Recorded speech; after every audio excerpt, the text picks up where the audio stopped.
Nah, selanjutnya saya akan menjelaskan jenis-jenis ekosistem. Nah, jadi ekosistem ini dapat dikelompokkan beberapa jenis berdasarkan lingkungan tempat hidupnya. Nah, berikut ada beberapa jenis-jenis ekosistem. Yang pertama, ekosistem darat atau terestrial. Ekosistem yang berada di daratan memiliki ciri khas berdasarkan kondisi iklim, tanah, dan vegetasi. Contohnya yang pertama, hutan hujan tropis, padang rumput, sabana, hutan gurun, taiga, tundar, gurun. Nah, yang kedua ada ekosistem perairan atau akuatik. Dibagi menjadi dua, yang pertama air tawar. Air tawar ini seperti sungai, danau, dan rawa. Kemudian yang kedua itu air laut, berupa laut, terumbu karang, estuari, pantai, dan laut dalam. Yang ketiga ada namanya ekosistem buatan. Ekosistem buatan yaitu ekosistem yang diciptakan atau dimodifikasi oleh manusia untuk memenuhi kebutuhan tertentu. Contohnya sawah, waduk, kolam ikan, perkebunan, dan perkotaan. Kemudian yang keempat, ekosistem transisi atau estuari dan mangrove. Ekosistem yang berada di antara ekosistem darat dan perairan, seperti hutan mangrove atau daerah estuari yang dipengaruhi oleh pasang surut air laut. Nah, yang kelima ada ekosistem campuran, menggabungkan elemen darat dan air seperti delta sungai atau rawa gambut. Setiap ekosistem memiliki komponen biotik atau makhluk hidup dan abiotik atau komponen yang tidak hidup yang saling berinteraksi untuk mendukung kehidupan. Nah, selanjutnya saya akan menjelaskan hubungan antara makhluk hidup dengan ekosistem. Hubungan antara makhluk hidup dan ekosistem bersifat timbal balik dan saling mempengaruhi. Berikut ada beberapa yang bisa saya jelaskan. Yang pertama, makhluk hidup sebagai bagian dari ekosistem. Nah, makhluk hidup adalah komponen biotik dalam ekosistem. Mereka berinteraksi dengan komponen abiotik seperti tanah, air, udara, cahaya matahari, dan makhluk hidup lainnya. Interaksi ini membentuk kesinambungan ekosistem. Contoh interaksinya yang pertama, produsen. Tumbuhan menghasilkan oksigen dan makanan melalui fotosintesis. Yang kedua, konsumen. Hewan dan manusia memakan produsen atau tumbuhan atau hewan lain. Ketiga, dekomposer. Mikroorganisme menguraikan sisa-sisa makhluk hidup menjadi nutrisi yang kembali ke tanah. Yang kedua, peran makhluk hidup dalam ekosistem. Setiap makhluk hidup memiliki peran tertentu dalam menjaga keseimbangan ekosistem. Pertama ada produsen atau tumbuhan, mengubah energi matahari menjadi energi kimia. Yang kedua konsumen, hewan dan manusia mengkontrol populasi dan menyebarkan tanaman serta hewan lain. Yang ketiga penguraian, atau yang bisa disebut jamur atau bakteri, membantu daur ulang materi organik. Nah, yang ketiga, ketergantungan makhluk hidup terhadap ekosistem. Makhluk hidup bergantungan pada ekosistem untuk memenuhi kebutuhan mereka, seperti makanan. Nah, dari tanaman atau hewan bisa berubah menjadi makanan yang dimakan makhluk hidup. Kemudian air. Air dapat diminum, metabolisme dan keberlanjutan hidup. Yang ketiga, oksigen untuk kita bernafas. Yang keempat, tempat hidup. Ekosistem menjadi habitat yang sesuai untuk berbagai makhluk hidup. Kemudian yang keempat, pengaruh makhluk hidup terhadap ekosistem. Makhluk hidup juga dapat mengubah ekosistem baik secara alami maupun aktivitas manusia. Secara alami, aktivitas hewan seperti menggali tanah atau menyebarkan biji. Yang kedua, akibat manusia yaitu urbanisasi, deforestasi, dan populasi yang merusak ekosistem. Nah, yang kelima, keseimbangan ekosistem. Interaksi makhluk hidup dan lingkungan menciptakan keseimbangan ekosistem. Jika satu komponen terganggu atau contohnya hilangnya predator, nah keseimbangan ini bakalan runtuh. menyebabkan efek domino pada makhluk hidup lainnya. Jadi kesimpulan dari materi tersebut, kita dapat menyimpulkan bahwa hubungan antara makhluk dan ekosistem itu bersifat saling ketergantungan, di mana ekosistem menyediakan kebutuhan dasar makhluk hidup, sementara makhluk hidup berperan dan menjaga keberlanjutan ekosistemnya. Nah, jadi sama-sama memiliki peran yang sangat penting untuk menyeimbangkan ekosistem kita. Materi selanjutnya akan dijelaskan oleh teman saya. Sini saya akan menjelaskan keseimbangan ekosistem. Ekosistem yang seimbang adalah kondisi di mana semua komponen, baik biotik seperti makhluk hidup maupun abiotik seperti faktor non-hidup, seperti air dan udara, saling mendukung satu sama lain. Misalnya, tumbuhan menghasilkan oksigen dan makanan untuk hewan herbivora. Hewan herbivora menjadi makanan bagi hewan karnivora. Ketika jumlah tumbuhan herbivora dan karnivora berada dalam proporsi yang seimbang, maka ekosistem akan tetap stabil. Selanjutnya yaitu upaya manusia menjaga keseimbangan ekosistem. Yang pertama itu reboisasi, seperti menanam kembali hutan yang gundul untuk mencegah erosi dan menyediakan habitat bagi makhluk hidup. Yang kedua yaitu pengelolaan sampah, seperti memilah sampah organik dan non-organik serta mendaur ulang untuk mengurangi pencemaran lingkungan. Baru yang ketiga yaitu pengurangan polusi, seperti mengurangi penggunaan kendaraan bermotor dan mengelola limbah industri dengan baik untuk menjaga kualitas udara dan air.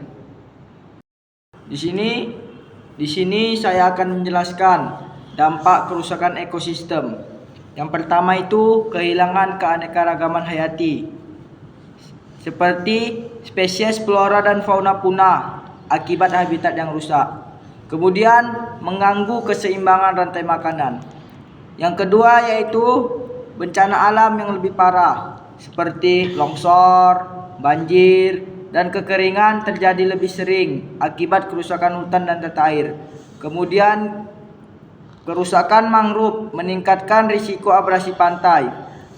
Yang ketiga yaitu menurunnya kualitas hidup manusia, seperti berkurangnya sumber daya alam seperti air bersih dan udara segar. Kemudian polusi yang meningkat. Di sini saya akan menjelaskan tentang upaya melestarikan ekosistem. Melestarikan ekosistem adalah tanggung jawab bersama untuk memastikan keseimbangan lingkungan tetap terjaga.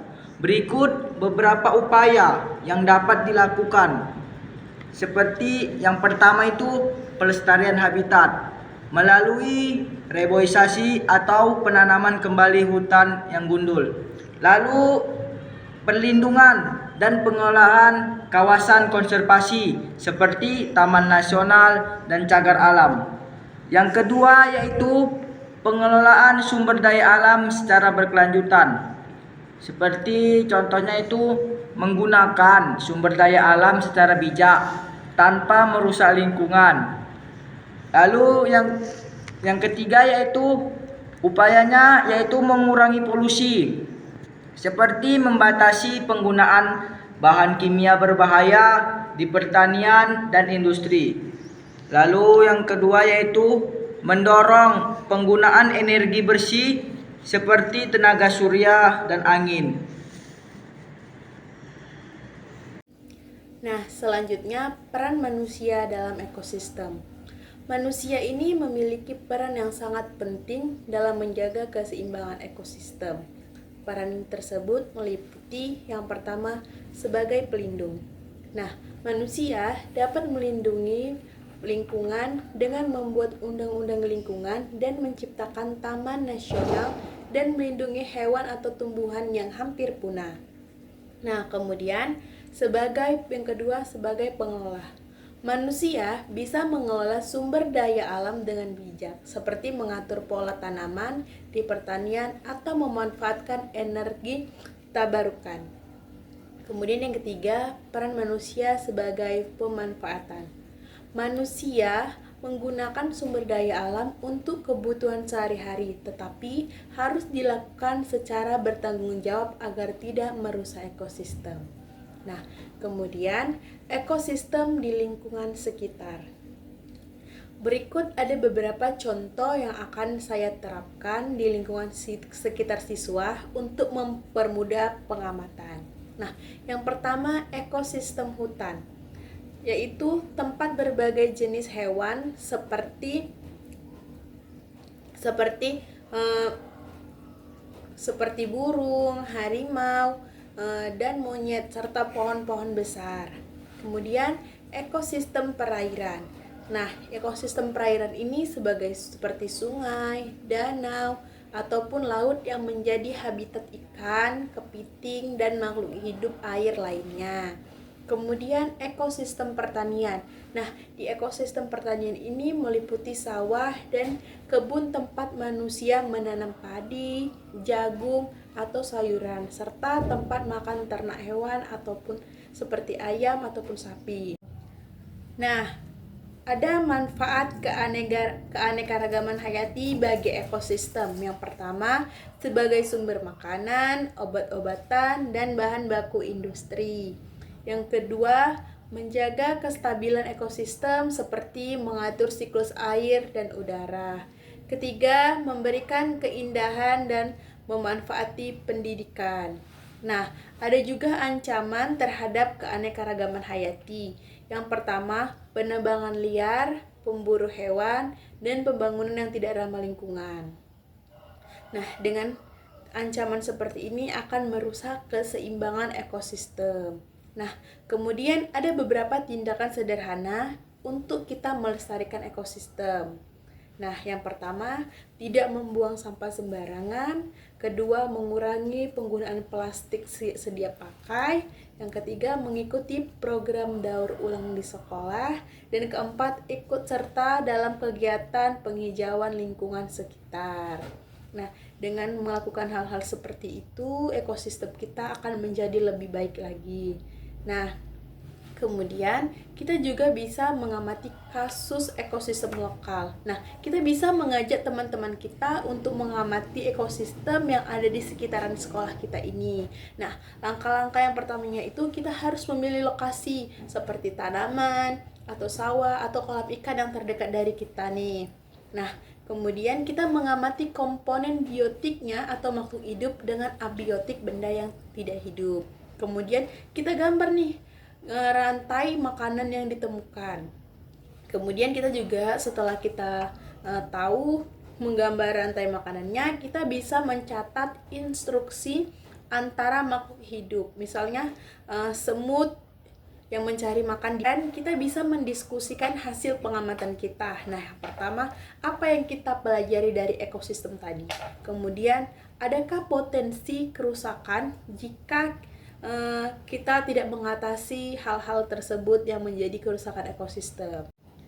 Nah, jadi dapat kita simpulkan dari materi hari ini mengenai harmonisasi dalam ekosistem. Nah, bahwasannya ekosistem adalah hubungan yang saling mendukung antara komponen biotik atau makhluk hidup dengan komponen abiotik atau benda mati di alam. Nah, jadi semua makhluk hidup memiliki peran penting dalam menjaga keseimbangan ekosistem, baik melalui rantai makanan, melalui jaring-jaring makanan, maupun hubungan simbiosis. Keseimbangan ekosistem harus dijaga agar semua makhluk hidup dapat hidup harmonis. Kerusakan ekosistem akibat aktivitas manusia seperti penebangan liar, polusi, dan pemburuan liar dapat mengganggu kehidupan makhluk hidup dan lingkungannya. Melalui tindakan sederhana seperti menjaga kebersihan, menanam pohon, dan mengolah sumber daya alam dengan bijak dalam menjaga keseimbangan ekosistem, keanekaragaman hayati yang terjaga tidak hanya memberikan manfaat bagi lingkungan, tetapi juga melestarikan kehidupan keberlanjutan bagi generasi yang akan mendatang. Mari kita saling berperan aktif dalam melestarikan ekosistem, karena menjaga harmonisasi alam adalah tanggung jawab kita bersama. Mungkin ini video pembelajaran terakhir dari materi harmonisasi ekosistem. Semoga adik-adik semua yang melihat bisa menjadi manfaat dan pelajaran bagi kita semua.